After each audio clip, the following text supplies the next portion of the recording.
Praise the Lord. हम शुक्रगुजार हैं उस जिंदा खुदा की जो हम इबादत कर रहे हैं, आप और हम जानते हैं कि हमारा परमेश्वर हमारे लिए सब कुछ कर सकता है।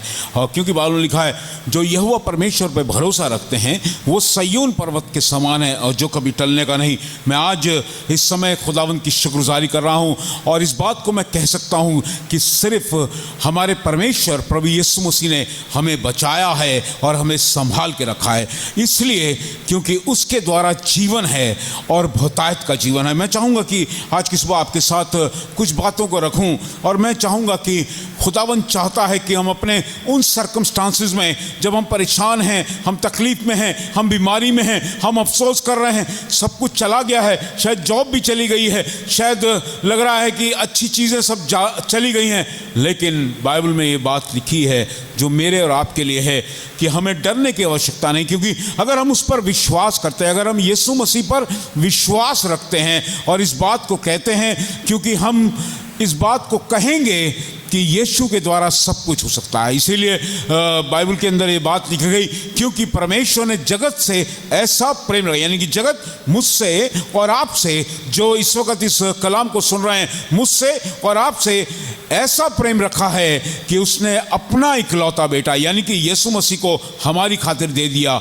और जो कोई उस पर विश्वास करेगा, जो कोई उस पर विश्वास करेगा, चाहे वो हिंदू है, चाहे बंगाली है, चाहे मुस्लिम है, चाहे किसी भी दुनिया के किसी कोने में रहने वाला है, अगर वो उस पर विश्वास करेगा तो वो नाश नहीं होगा वरन अनंत जीवन पाएगा। कौन? वही जो उस पर विश्वास करेगा, वो नाश नहीं होगा। और जो लोग खुदावंत पे भरोसा रखते हैं, उस पर विश्वास रखते हैं यीशु मसीह पे, उनके लिए निश्चित रूप से आज का कलाम यह है कि उनको डरने की आवश्यकता नहीं। मैं चाहूँगा कि आपके साथ परमेश्वर की बहुत बड़ी ब्लेसिंग को आप बांटने पाऊँ।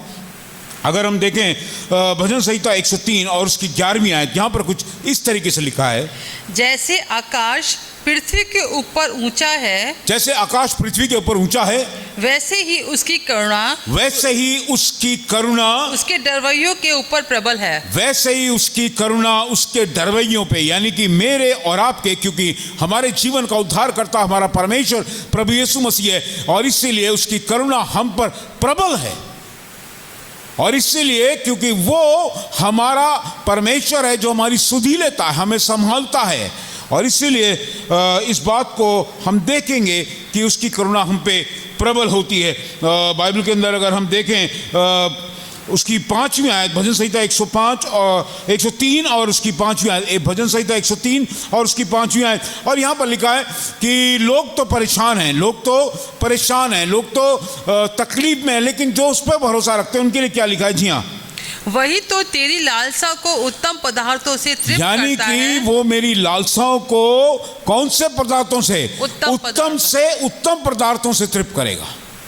God loves you, and if you believe in him, if you have got a faith in Jesus Christ, he is going to provide you the best things in your life.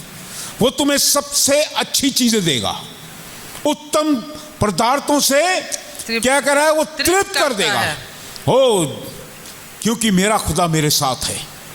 अय्यूब की पुस्तक के अंदर लिखा, उसके आखिरी अध्याय के अंदर उसकी पहली अय्यूब कहने लगा, मुझे मालूम है कि मेरा खुदा मेरे लिए सब कुछ कर सकता है। सर्कमस्टांसेस सब खराब हो गए हैं, लेकिन अय्यूब को मालूम है कि उसका खुदा सब कुछ कर सकता है। मेरे और आपको मालूम होना चाहिए कि हमारा जीवित परमेश्वर प्रभु यीशु मसीह हमारे लिए सब कुछ करे, और इसीलिए तो वो मुझे उत्तम से उत्तम वस्तुओं से तृप्त करेगा। आगे, जिससे तेरी जवानी उकाब के समान नई हो जाती है, जिससे हमारी जवानी उकाब की नई हो जाती। मैं चाहूँगा कि अब आपको कुछ बातें बताऊं जो कि विश्वास को और मजबूत करती हैं। सर्कमस्टांसेस इससे ज़्यादा तो ख़राब नहीं हो सकते।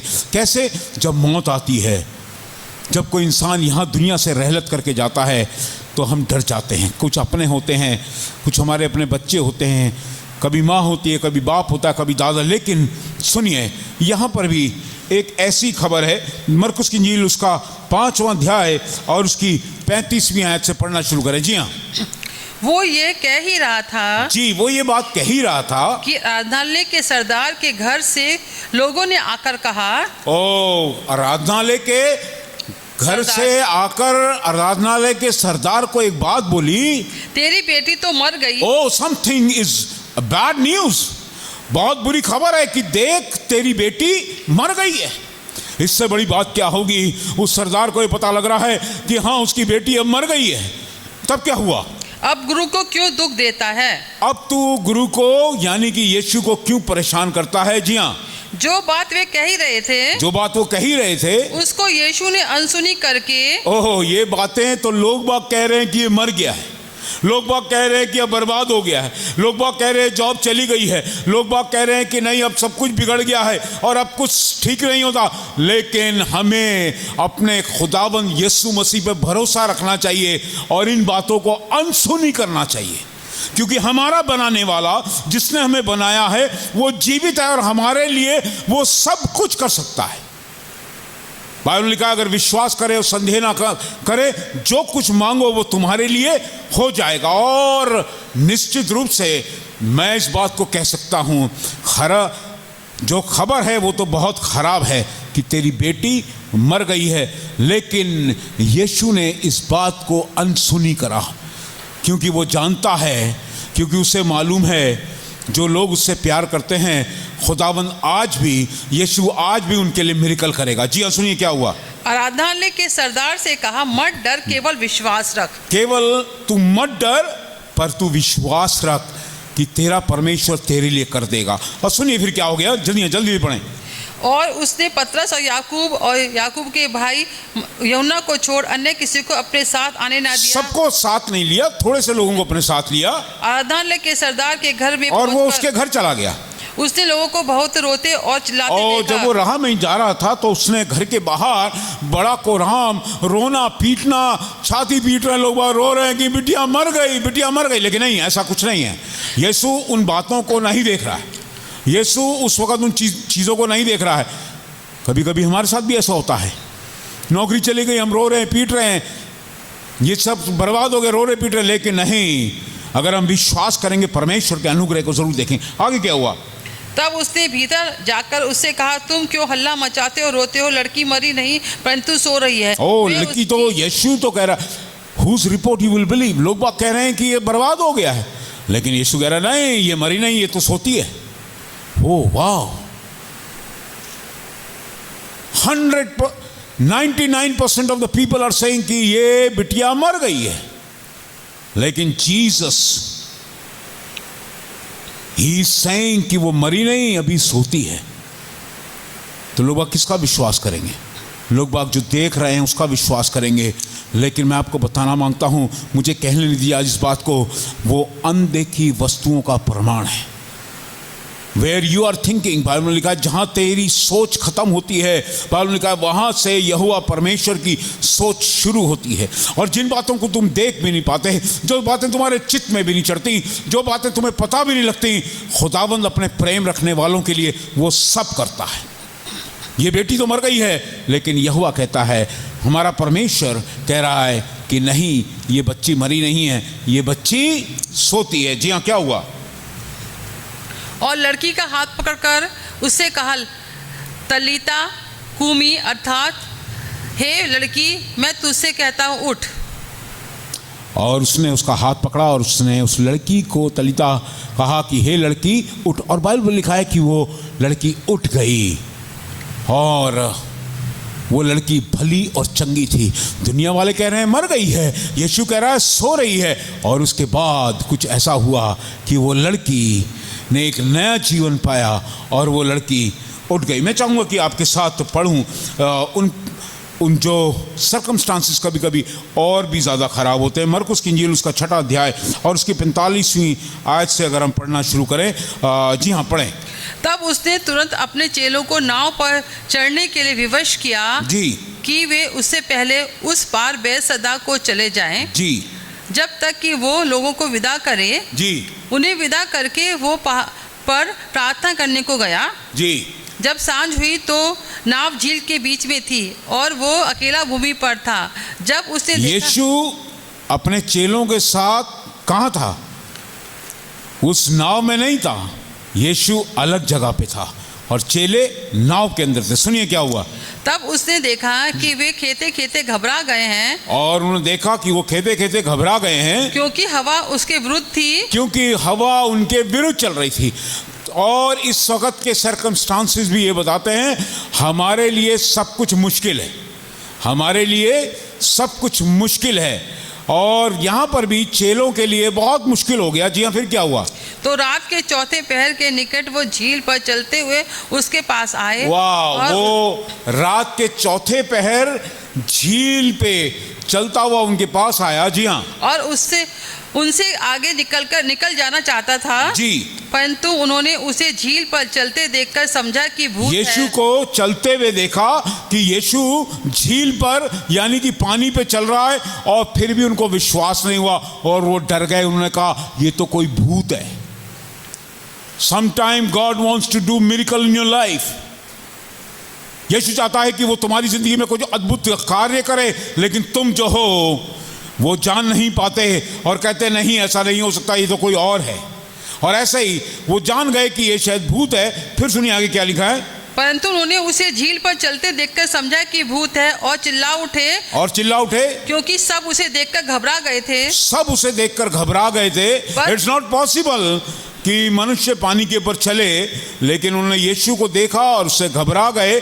लेकिन वो कहने लगे ये भूत है। जी हाँ, पर उसने तुरंत उनसे बातें की और कहा, ढांढस बांधो, ढांढस बांधो, मैं हूँ, डरो मत। ओ आपके इन सर्कमस्टांसेस के अंदर, इन परेशानियों में आज ये आवाज़ मुझे और आपको पहचान लेनी चाहिए।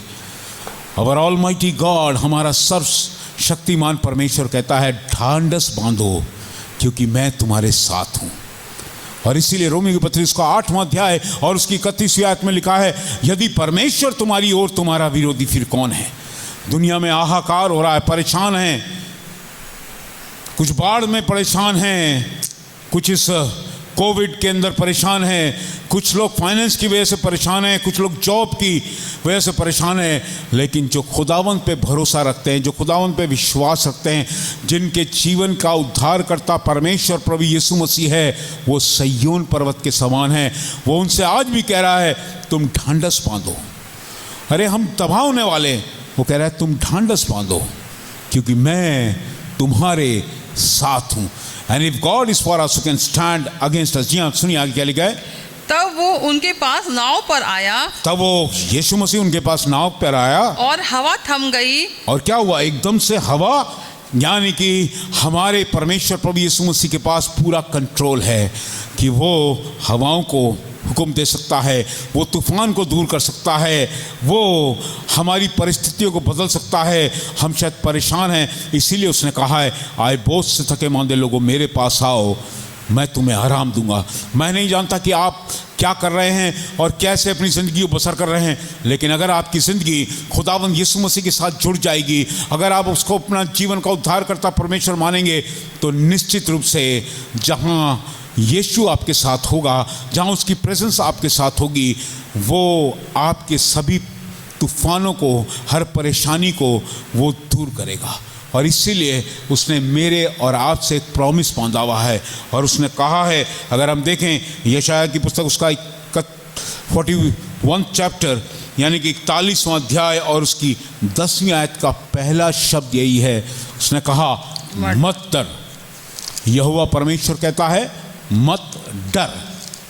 आप बैठे हैं, टीवी देख रहे हैं, अपने मुंह से बोलिए कि मुझे डरने की आवश्यकता नहीं। बोलिए मत डर, मत डर जी, क्योंकि मैं तेरे संग हूँ। सबसे अच्छी बात, मत डर क्योंकि मैं तेरे संग हूँ। इधर उधर मत ताक। हम इधर देखते हैं शायद अंकल मदद करेंगे, उधर देखते हैं शायद आंटी मदद करेंगी, इधर देखते हैं शायद कोई जानने वाला हमारा दोस्त हमारी मदद करेगा, लेकिन नहीं, खुदा कहता है कोई बात नहीं। If you have got faith in me, you trust in me, you love me, I am going to take care for everything। और इसलिए लिखा है तू मत डर क्योंकि मैं तेरे संग हूँ। क्योंकि मैं तेरे संग हूँ। इधर उधर मत ताक। इधर उधर मत ताक क्योंकि मैं तेरा परमेश्वर हूँ। जी, मैं तुझे दृढ़ करूंगा। वो तुझे दृढ़ करेगा और तेरी सहायता करूंगा। और वो तेरी सहायता करेगा और अपने धर्म दाहिने हाथ से तुझे संभाले रहूंगा। वो हमें संभाले रहेगा।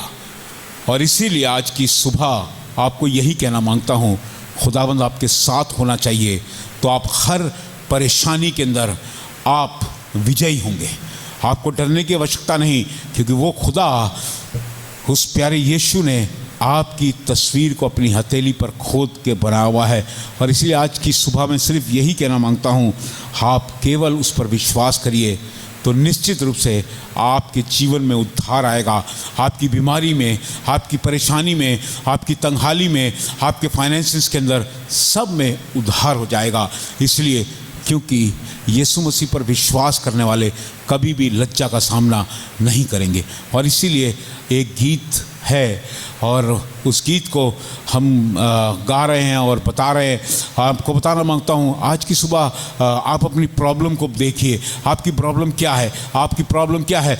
आपकी प्रॉब्लम शायद ये बीमारी है, शायद ये कैंसर है। Your problem has a name and your problem has a name कि हाँ, I have got no finance. आपकी प्रॉब्लम है कि आपका फाइनेंस नहीं है, आपके पास प्रॉब्लम है कि मेरे पास घर नहीं है, मेरे पास जॉब नहीं है। लेकिन यीशु का नाम इन सब से ऊँचा है। जो कोई उस पर विश्वास करेगा वो कभी नाश नहीं होगा। इसलिए गीत हमें गा रहे हैं, जो तेरे करीब आए। ये भाई विनीत का लिखा हुआ गीत है और उन्होंने इस गीत को म्यूज़िक दिया और मैं शुक्रगुजार हूँ इस गीत के लिए। और मैं चाहता हूँ जब आप इस गीत को सुनेंगे आपको बरकत मिलेगी। खुदा आप सबको बहुत बहुत बरकत दे। विश्वास करें यीशु मसीह पे और संदेह ना करें, तुम्हारे लिए सब कुछ हो जाएगा। खुदावंद आप सबको बहुत बरकत दे। Thank you very much. तुम्हारे लिए सब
Say